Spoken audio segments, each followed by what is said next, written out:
Hello bachcho, let's read this question. So this question says two charges equal to 10 plus 20 microcoulomb and minus 10 microcoulomb are placed at a distance of 6 centimeter apart. Find the value of the potential at a point distant 4 centimeter on the right bisector of the line joining the two charge. Okay. Find the value of the potential at a point distance 4 centimeter on the right bisector of the line joining the two charges. Alright, right bisector पर यानी कि perpendicular पर, ठीक है। तो देखिए बच्चों, इस क्वेश्चन का की इक्वेटोरियल पॉइंट पर बेसिकली पूछना चाह रहा है, ठीक है। तो इस क्वेश्चन का की कॉन्सेप्ट आप देखिए, इलेक्ट्रिक पोटेंशियल लिख लीजिए। क्या लिख लीजिए? Electric potential. This will be the key concept of this question. बच्चों देखिए, इलेक्ट्रिक पोटेंशियल का फॉर्मूला क्या होता है? इलेक्ट्रिक पोटेंशियल को हम डिफाइन करते हैं, v इक्वल टू होता है देखिए आपका के क्यू बाय आर के इक्वल, ठीक है। जैसे यहाँ पर दो चार्जेस हैं, ठीक है। एक चार्जेस के कारण मैंने क्या लिख लिया? के क्यू बाय। देखिए पोटेंशियल स्केलर क्वांटिटी होती है, इसलिए आपको डायरेक्शन वायरेक्शन किसी चीज के लिए वरी नहीं करना है। यहाँ पर एक चार्ज है आपका +20 माइक्रोकूलम, यहाँ पर दूसरा चार्ज है कितना? -10 microcoulomb. These are placed at a distance of 6 centimeter apart. 6 centimeter is the distance between these two charges. Find the value of the potential at a distance 4 centimeter on the right bisector. Right? This is the right bisector. ये कहीं का right bisector, ठीक है। bisector है, तो ये distance यहाँ से यहाँ तक कितनी जाएगी? 3 सेंटीमीटर के इक्वल। ऑलराइट, तो ये डिस्टेंस कितनी जाएगी यहाँ से यहाँ तक के? 3 सेंटीमीटर के इक्वल। 4 सेंटीमीटर अब ये डिस्टेंस है, तो ये आपके 4 सेंटीमीटर के इक्वल है।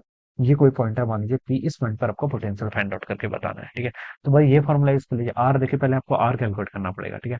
आर क्या होगी बच्चों के लिए? बेसिकली ये वाली डिस्टेंस, ठीक है। तो पाइथागोरस थ्योरम लगा लीजिए। ये 3 है, ये 4 है, ठीक है। तो कैसे ये डिस्टेंस मान लीजिए आर है, तो आर किसके इक्वल होगी? हम लिख सकते हैं r is equal to under root of 3 का स्क्वायर कितना? 9, और 4 का स्क्वायर कितना? 16।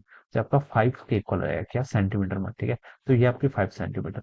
सेम ये तरीके, ये भी आपकी 5 सेंटीमीटर हो जाएगी, ठीक है। ये भी कितनी होगी? 5 सेंटीमीटर के इक्वल।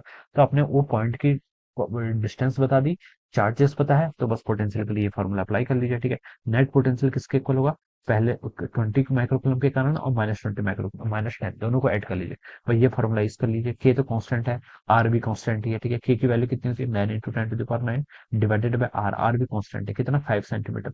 सेंटीमीटर नहीं, मीटर में कन्वर्ट कर लेंगे तो 5 × 10⁻² हो जाएगा, ठीक है। अब दोनों चार्जेस को ऐड कर लीजिए। पहला कितना चार्ज है? 20 × 10⁻6। दूसरा चार्ज कितना आपका? -10, तो -10 × 10⁻6, ये हो जाएगा, ठीक है। अब बच्चे देखिए सॉल्व कर लीजिए। 9/5 कितना होता है? 1.8। 10⁻², ऊपर जाएगा तो +11 हो जाएगा। 20 - 10 करेंगे तो कितना आएगा? 10 × 10⁻6 के इक्वल, ठीक है। ये वैल्यू जाएगी। 1.8 × 10 करूंगा तो 18 इंटू यहाँ से आपका 10⁵ आ जाएगा। क्या है बच्चों? पोटेंशियल। पोटेंशियल की यूनिट क्या होनी चाहिए आपकी? वोल्ट होनी चाहिए। So this should be the answer, ठीक है। 18 into 10⁵ alright. Yes, so this will be the answer of this question. All right, so I hope you all understood this concept. All the best and thank you so much.